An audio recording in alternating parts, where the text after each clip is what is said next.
İşimizi başlayımız, hürmetli vatandaş.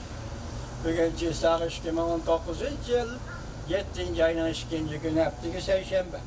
Endiki mavzumunda Prezident Trump Aksaray'da Şangal'da götürülgen namayişler doğrusu toxtal.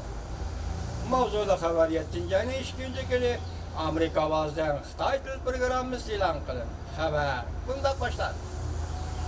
Amerika Qo'shma Shtatlarning prezidenti Trump muxbirlar so'ragan Shanghay'dagi namoyishlar va Jungoning demokratiyasi to'g'risidagi savollarga javob berganda bunday ko'rsatdi. Demokratiyada yaxshi, yana boshqa hech qanday narsa yo'q.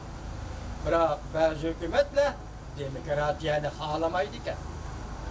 Haftanın birinci günü, 7. ayının birinci günü, yani 7. ayının birinci günü Prezident Trump Aksaray'da yumulaq üstel koyulgan işhanesi da baytülügüçilerge avval evzellik biriş kanunu imza koyuş murasimida muhbir Şangal'da devamlaşıvatkan namayış doğrusu da sual koydu. Prezident Trump bundak cevap verdi. El buluşunu ümit kılıver.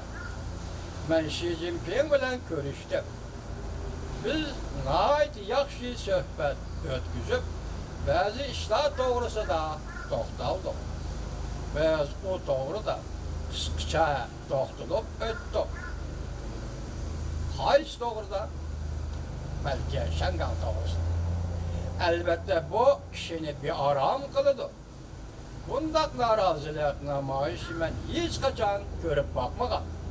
Bundak ahvalını görgünümde bir aram buldum. Prezident Trump 6. ayının 29. günü Osaka'da 20 devlet yığını katlaşkandı şu mezgilde Cumhurbaşkanı reisi Xi Jinping ile sohbet ötküzdü. İki devlet rehberleri Amerika Cumhurbaşkanı sodu meselesini muhakeme kıldı. Yukarı derecelik rehberle görüştüm bir an Amerika'nın devlet işler katibi Mike Pompeo mundak degeni. Prezident Trump Xi Jinping bilen görüşkende Şangay'da partlagan narazılık namayışı doğrusu da sözleşildiği dep görsetken. Namayışçılarının kanun çıkarış komiteti besip ketkenlik, kirgenligi doğrusu da Amerika Qo'shma Shtatlar Davlat Mahkamasining bir nafar bayonotchisi mundak dedi. Biz her qaysi taraflarning zo'ravonlikdan saqlanishiga aydakchilik qilamiz. Şangayning g'alabasi qonun bilan boshqarish asosi qilingan negizlik erkinlikni hurmat qilishda. Amerikaning Şangay qurishliq konsulxonasi 7. ayning 1. kuni ogohlantirish berib, Amerika kraydanlarining namoyishdan yiroq turishini ehtiyotkorlik bilan muomala qilishni taklif qildi. Şangay meselesi de Amerikan İşçi Partiyası Devlet Meclisi'nin azaları.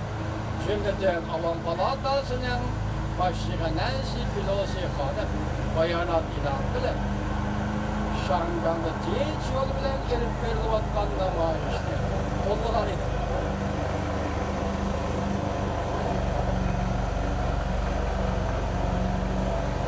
Gözümde vatandaşlar.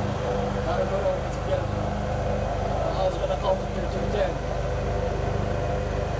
Amerika Qo'shma Shtatlarning davlat ishlar ve o rehberle qilib devlet meclisi Şangay demokratik faoliyatidan söz erkinligi, yig'ilish erkinligi qatorliq negizli huquqlarni qo'llashni qo'llagan. Biroq Prezident Trump Şangay meselesi to'g'risida oshkora to'xtalganda kishilik huquq iborlarini ishlatmagan. Jungo bilan Şangayning meselesini birlashib hal qilishni umid qilgan.